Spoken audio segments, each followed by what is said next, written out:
Tiga negara tetangga Belarusia yang anggota NATO adalah Polandia, Lituania, dan Latvia. Ketiga negara ini protes keras kepada Belarusia, terutama kepada kamratnya Putin, presiden Belarusia yang berusia 68 tahun, yang berkuasa di Belarusia ketika umurnya 40 tahun, di tahun 1994. Sampai sekarang, bahkan di tahun 2020, jabatannya dipertanyakan, disengketakan. Beliau adalah Alexander Lukashenko, dengan keputusannya menjadi tempat pengasingan pasukan Wagner. Terakhir kemarin, Presiden Zelensky marah-marah juga kepada Lukashenko, karena Wagner sekarang sedang melatih pasukan Belarusia. 4 negara tetangga Belarusia jadi senewan dengan adanya pasukan Wagner di Belarusia, ditambah menjadi training campnya di sana. Wagner merekrut anggota baru, ditambah Wagner tugasnya jadi banyak, termasuk menjadi penjaga keamanan pribadi Lukashenko, juga melatih pasukan elit Belarusia. Pertanyaan, akankah pasukan Belarusia akan jadi tentara selanjutnya untuk menyerbu Ukraina dari sisi utara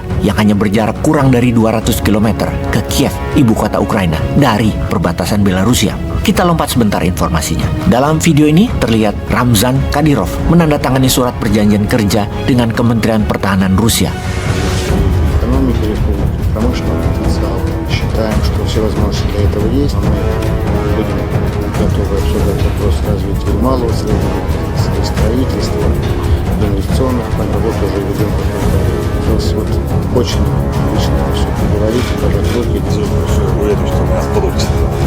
Подписывается соглашение о сотрудничестве между Чеченской Республикой, публичным акционерным обществом Промсвязьбанк, Чеченской Республикой в лице главы Чеченской Республики Кадырова Рамзана Ахматовича с одной стороны и публичным акционерным обществом Промсвязьбанк в лице председателя Михайловича. Dalam perjanjian tersebut, pasukan Chechen akan menempatkan 12.000 tentaranya di Ukraina menggantikan pasukan Wagner dan akan meningkatkan pasukannya menjadi 70.000 dengan arah serangan adalah sisi barat Ukraina ke arah kota Odessa. Kita semua tahu, kemenangan Rusia di kota pelabuhan Mariupol adalah kemenangan pasukan Chechen. Sekarang mereka masuk lagi setelah istirahat ke arah kota pelabuhan lainnya, Odessa. Sungguh tidak terbayangkan kalau kota Odessa itu takluk karena Ukraina tidak punya pantai, tidak punya pelabuhan jadinya.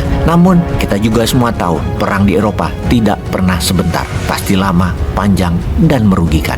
Wagner pada tenggat batas waktu 1 Juli 2023 menolak tawaran Sergei Shoigu, Menteri Pertahanan Rusia, agar tentara Wagner bergabung dalam struktur militer di Tentara Federasi Rusia. Ada tanda kepangkatan. Ternyata Wagner tetap memilih menjadi soldier of fortune, per kontrak, per pertempuran, tanpa struktur, satu tugas, satu bayaran. Di sisi lain, pengamat intelijen pertahanan mengomentari masuknya Wagner ke Belarusia sebagai strategi masuknya pit stop, istirahat sejenak, ganti ban dan isi bensin. Posisi Wagner di Ukraina pun segera digantikan oleh pasukan Chechen dengan mengirimkan pasukan elit Ceknya, pasukan Akhmat yang bersimbol kelelawar hitam. 12.000 pasukan Akhmat sudah dideploy ke Ukraina sekarang.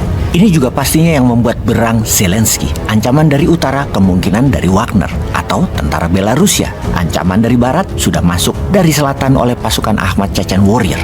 Sahabat, melihat perang di Ukraina ini, kita Indonesia harus bercermin. Papua Nugini kemarin menandatangani kerjasama dengan Amerika ketika Blinken, Menteri Luar Negeri Amerika, di sana baru-baru ini membuat perjanjian yang isi perjanjian tersebut Amerika boleh menggunakan Papua Nugini sebagai sarana militer. Tentara Amerika boleh masuk kapan saja pakai tanda kepangkatan dan baju militer, bahkan pakai battle suit atau pakai baju perang sekalipun boleh gunakan tanah Papua Nugini. Dan ini kalau kita sadar adalah ancaman, mengingat Pulau Papua kita punya separuhnya yang ada emasnya itu loh. Kita ini sepinter Putin nggak ya? Punya Chechen, punya Wagner, punya Belarusia.